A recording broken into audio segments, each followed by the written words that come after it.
हरे कृष्णा हरे रामा हरे रामा हरे हरे हरे कृष्णा हरे रामा।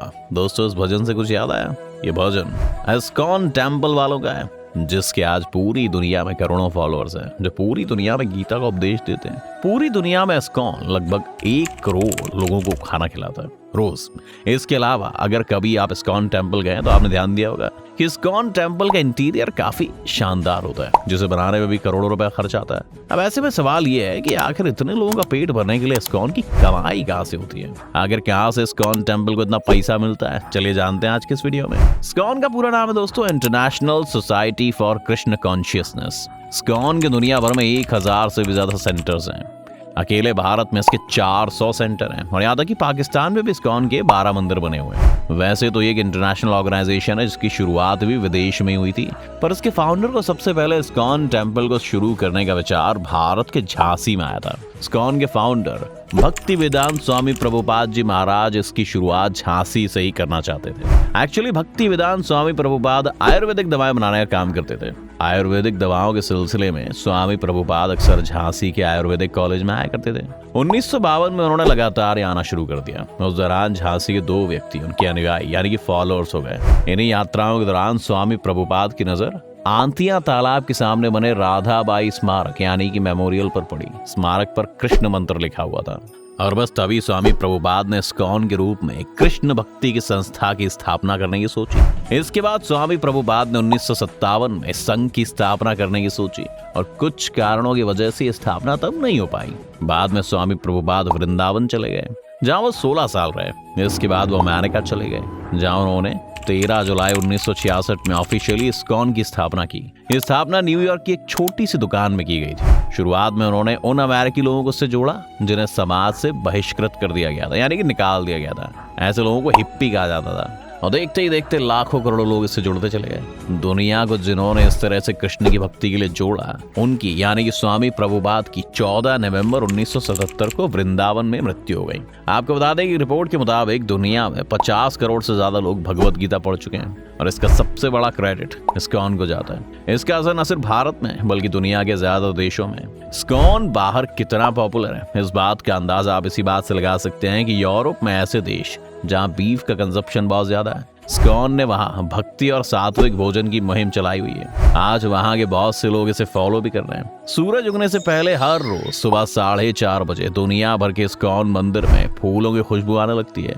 ढोल के ताल, हरे रामा हरे कृष्ण के गीत, हाथों से बजती तालियां सुनाई देने लगती हैं। इन सब के अलावा इस्कॉन की पहचान उस सात्विक भोजन के लिए भी है जो खास मौके पर बनता है और करोड़ों लोगों को बांटा जाता है। यूं तो हर रोज इस्कॉन मंदिर में खिचड़ी का प्रसाद बांटा जाता है, लेकिन खास मौकों पर इस प्रसाद को लेने वालों की संख्या लाखों में पहुंच जाती है। मकर संक्रांति, मंदिर की एनिवर्सरी, अन्नदाता सेवा के मौके पर मंदिर में प्रसाद को बांटा जाता है। अब ऐसे में सवाल ही उठता है कि आखिर इतना सब करने के लिए इस्कॉन इतने पैसे कहाँ से जुटाता है? इस्कॉन में जो प्रसाद बांटा जाता है उसका अरेंजमेंट डोनेशन की मदद से हो पाता है। इसके अलावा ये मंदिर अपनी धार्मिक किताबों को बेचकर भी पैसे कमाता है। अगर आप कभी इस्कॉन टेम्पल गए हो तो आपने देखा होगा कि वहाँ पर इस्कॉन के रेस्टोरेंट, बेकरी शॉप, स्नैक्स और गिफ्ट शॉप होते हैं। इन सब से जो कमाई होती है उसका इस्तेमाल भी मंदिर के फंड के रूप में किया जाता है। इस्कॉन का जो मंदिर है, जिस भी देश में वो होता है, वो वहाँ के नियम कानून के हिसाब से चलता है। हर सेंटर को आत्मनिर्भर बनाना ही इस्कॉन की सफलता का मूल मंत्र है। आपको बता दें कि किसी भी इस्कॉन में अगर किसी दान से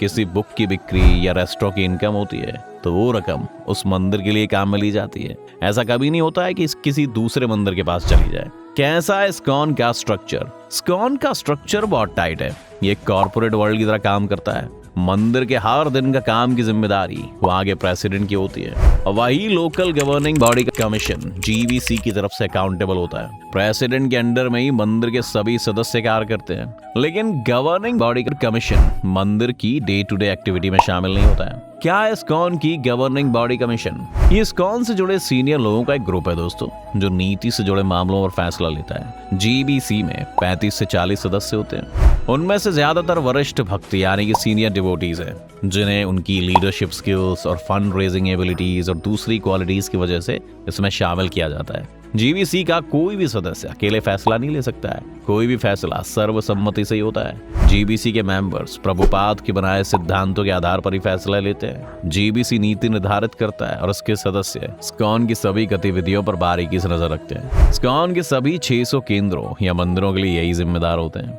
यही किसी भी मुद्दे जिन्हें क्लैरिफिकेशन या फैसले की जरूरत होती है, उन मामले में यही सदस्य आखिरी फैसला लेते हैं। इसके अलावा इस्कॉन की कमाई इनके मेंबरशिप स्ट्रक्चर से भी होती है।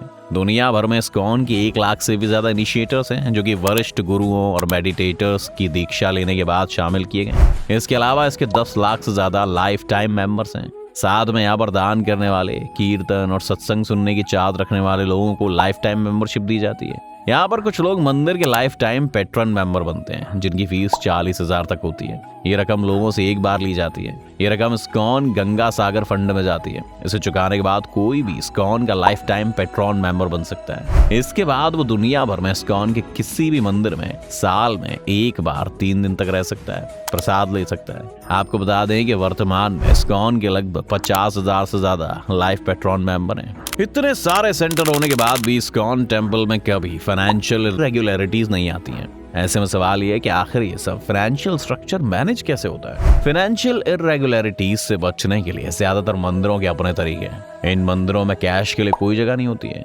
चेक से ही मंदिर की हर जरूरत को पूरा किया जाता है। जब बात दान पेटी की आती है, तब टेम्पल कमेटी की मौजूदगी में ही हुंडियों या दान पेटियों को खोला जाता है और सीसीटीवी से इस प्रोसेस को रिकॉर्ड भी किया जाता है। इसके बाद जितना भी कैश अमाउंट होता है उससे मंदिर के बैंक खाते में जमा कर दिया जाता है। इसके अलावा अगर मंदिर को सोना या कोई भी ऑर्नामेंट गिफ्ट किया जाता है या दान दिया जाता है तो उसका वजन तोला जाता है और उस अमाउंट को एक रजिस्टर में लिखा जाता है। जो सामान दान किया जाता है उसे तुरंत लॉकर में जमा कर दिया जाता है। इस्कॉन के हर मंदिर के अकाउंट की इंटरनल और एक्सटर्नल ऑडिटर से मॉनिटरिंग कराई जाती है। इस्कॉन के मंदिर में प्रसाद के अलावा ऐसे बहुत से खर्चे होते हैं जो कि इस्कॉन वाले उठाते हैं। चलिए आपको बताते हैं उन खर्चों के बारे में। जीबीसी की एग्जीक्यूटिव कमेटी मेंबर्स का खर्च फाउंडेशन के ऊपर होता है। जीबीसी की एग्जीक्यूटिव कमेटी के लिए एक छोटा सा एनुअल बजट होता है, लेकिन इंडिविजुअली जीबीसी के सदस्यों को अपना खर्च खुद ही उठाना पड़ता है। जीबीसी के सदस्यों के अलावा जो लोग इस्कॉन से जुड़े हुए हैं उनको भी अलग से उन खर्चों के लिए अमाउंट दिया जाता है। अगर किसी की शादी नहीं हुई है तो उनको सीधा खाने के और मेंटेनेंस एक्सपेंस दिए जाते हैं। वहीं अगर कोई सदस्य शादीशुदा है तो उसे सीधे स्टाइपेंड के तौर पर एक रकम दी जाती है। इस्कॉन के इतने खर्चों को देखते हुए एक सवाल आता है कि अगर कभी पैसे की कमी हो जाए तो क्या होगा। इसके लिए इस्कॉन के लोग मानते हैं कि यहाँ पर कभी पैसों की कमी नहीं आती है, क्योंकि इस्कॉन का सीधा उद्देश्य सभी को भक्ति का संदेश देना है। इसलिए भगवान कभी पैसों की कमी नहीं आने देता। और अगर कभी ऐसा 1-2 बार हुआ भी तो अचानक किसी दान करने वाले का नाम सामने आया और ये प्रॉब्लम सॉल्व हो गई। इसके अलावा वहाँ के सदस्यों के मुताबिक वहाँ पर जो कुछ भी है वो सब कृष्ण का है, इसलिए वहाँ के सदस्य कभी वहाँ पर आने वाले पैसों का गलत इस्तेमाल नहीं करते। तो इस तरह से इस्कॉन के सभी मंदिर भक्ति के रास्ते पर चलते हुए अपनी फाइनेंशियल्स को मेंटेन करके रखते हैं। तो दोस्तों आज की वीडियो में बस इतना ही। उम्मीद है आपको आज की इस वीडियो से काफी कुछ सीखने को मिला होगा। अगर आपको वीडियो पसंद आया तो वीडियो को लाइक करें और अगर आप इस चैनल पर नए तो जाने से पहले चैनल को सब्सक्राइब करना भी ना भूलें।